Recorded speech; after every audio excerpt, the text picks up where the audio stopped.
fayadha'u 'alaihi kanafahu wa yasturuh. Sesungguhnya Allah tabaraka wa taala akan mendekatkan seorang mukmin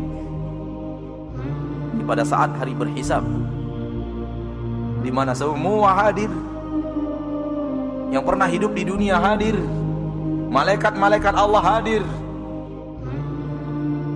Wa jaa rabbuka wal malaku saffan saffa, dan Rabbmu datang, malaikat sudah berbaris-baris. Pada hari itu dipanggil satu persatu, satu persatu dipanggil menghadap Allah. Ini dia makna menghadap Allah, untuk dihisab oleh Allah. Nabi mengatakan innallaha yudnil mu'min, Allah mendekatkan orang mukmin, wa yadha'u 'alaihi kanafah, dan meletakkan penutupnya, tirai pembatas, yasturuhu, yang akan menutup mukmin itu, sehingga hanya ada dia dan Rabbnya. Apa yang Allah katakan kepada mukmin, penduduk mahsyar tidak ada yang tahu. Apa jawaban mukmin kepada Allah, penduduk mahsyar tidak ada yang tahu, karena Allah telah menurunkan kanafa, menurunkan penutupnya. Apa maknanya di sini yang bisa kita ambil? Yang makna yang kita ambil di sini hanya kita dan Allah. Maka latihanlah untuk hanya antum dan Allah, hanya antum dan Allah. Latihan untuk mencari waktu untuk beribadah yang ada hanya antum dan Allah. Rajinlah sembunyikan amal saleh. Rajinlah sholat tahajud di malam hari, karena ketika antum tahajud hanya ada antum dan Allah, di mana semua manusia tidak tahu apa yang antum kerjakan. Rajin baca Al-Quran di kesendirian. Semangat membaca Al-Quran ketika sendiri. Ketika antum sendiri hanya antum dan Allah. Ada saatnya nanti di akhirat hanya antum dan Allah. Maka latihan di dunia, saudaraku. Jangan kita hanya beramal ketika ada orang. Setelah orang tidak ada, kita pun tinggalkan amal itu. Kalau ataupun kita kerjakan amal di saat orang tidak ada, kita bermalas-malasan. Tidak seperti semangat kita ketika ada orang lain. Latihanlah, perbanyaklah amalan yang hanya antum dan Allah, agar ketika nanti dipanggil menghadap Allah, Allah turunkan kanaf. Karena kita sudah rajin di dunia menghadapnya sendiri, maka ia panggil kita pun sendiri. Kemudian Allah berkata kepadanya, ata'rifu dzamba kadza, apakah engkau tahu dosamu yang ini? Ata'rifu dzamba kadza, apakah kamu tahu dosamu yang ini? Allah sebut dosa-dosa kita, saudaraku. Allah yang menyebutnya kepada kita, tidak menunggu laporan malaikat. Apakah kamu pernah melakukan ini? Apakah kamu masih ingat dosa yang ini, dosa yang ini, dosa yang ini? Dan berapa dosa kita? Berapa kita sudah melakukan maksiat kepada Allah?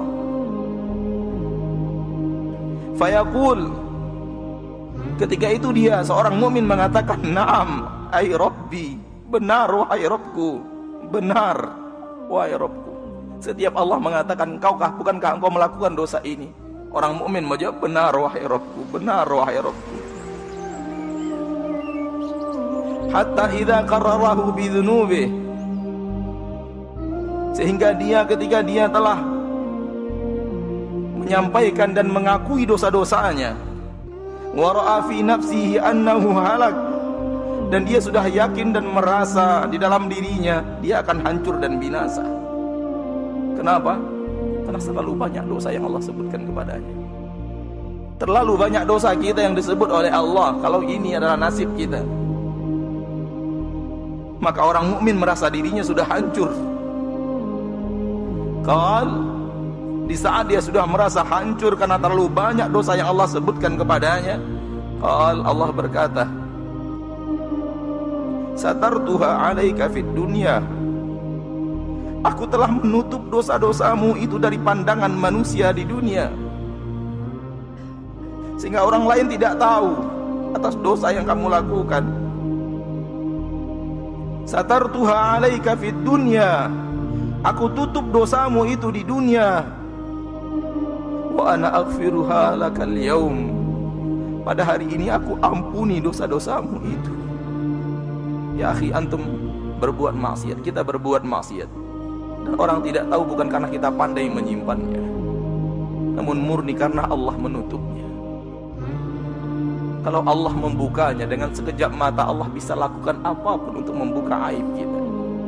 Wallahi, wallahi, wallahi, kalau aib kita dibuka oleh Allah, kita akan diludahi manusia. Begitulah kita dengan dosa kita yang terlalu banyak. Demi Allah, tidak akan ada orang yang menghargai kita kalau orang tahu apa yang kita lakukan. Namun Allah pengasih dan penyayang, yang menyayangi kita dengan menutup aib-aib kita. Maka jangan pernah merasa menjadi manusia suci. Jujurlah kepada diri antum dan jujurlah kepada Allah apa yang telah antum lakukan. Jujur kepada diri sendiri apa yang telah kita lakukan. Dan bagaimana kalau yang kita lakukan itu orang tahu, Allah bukakan. Demi Allah, kita tidak tahu di mana mata kita ini harus, kemana wajah kita harus kita sembunyikan. Karenanya di akhirat kelak, orang yang selalu menghadap Allah di kesendirian dan minta ampun, minta maaf kepada Rabb-Nya, mereka lah yang akan mendapatkan apa yang dikatakan Rasulullah SAW dalam hadis yang sahih dari Imam Bukhari dan Muslim ini. Allah panggil menghadap, Allah turunkan penutup, hanya Dia dan Rabb-Nya, hanya Dia dan Rabb-Nya. Ya akhi, rajin-rajinlah antum melakukan amalan, hanya antum dan Rabb antum, yang lain tidak ada. Istri tidak ada, anak tidak ada, saudara tidak ada, sahabat tidak ada, tak ada manusia kecuali hanya anda dan Allah. Supaya di akhirat itu yang Allah akan lakukan kepada kita. Rajin-rajinlah minta ampun di dunia, supaya di akhirat benar-benar ketika kita minta maaf kepada Allah, Allah maafkan dosa dan kesalahan kita. Nabi melanjutkan, wa ammal kafir, adapun orang kafir, wal munafiqun, dan orang-orang munafik, fayaqulul ashhad, berkata saksi-saksi, mereka tidak diturunkan penutup, dikata saksi-saksi, haula illadzina kadzabu ala rabbihim, mereka orang-orang yang telah mendustakan Rabb mereka. Ala la'natullahi 'alal zalimin, ketahuilah bahwa laknat Allah untuk orang-orang yang zalim. Orang zalim, orang musyrik, orang kafir, orang munafik, yang benar-benar munafik, tidak diturunkan penutup. Allah menyampaikan kepadanya dosa-dosanya di hadapan orang ramai. Dan bukan orang ramai seramai ini, dari mulai manusia pertama Nabi Adam sampai manusia terakhir yang mati dengan datangnya hari kiamat.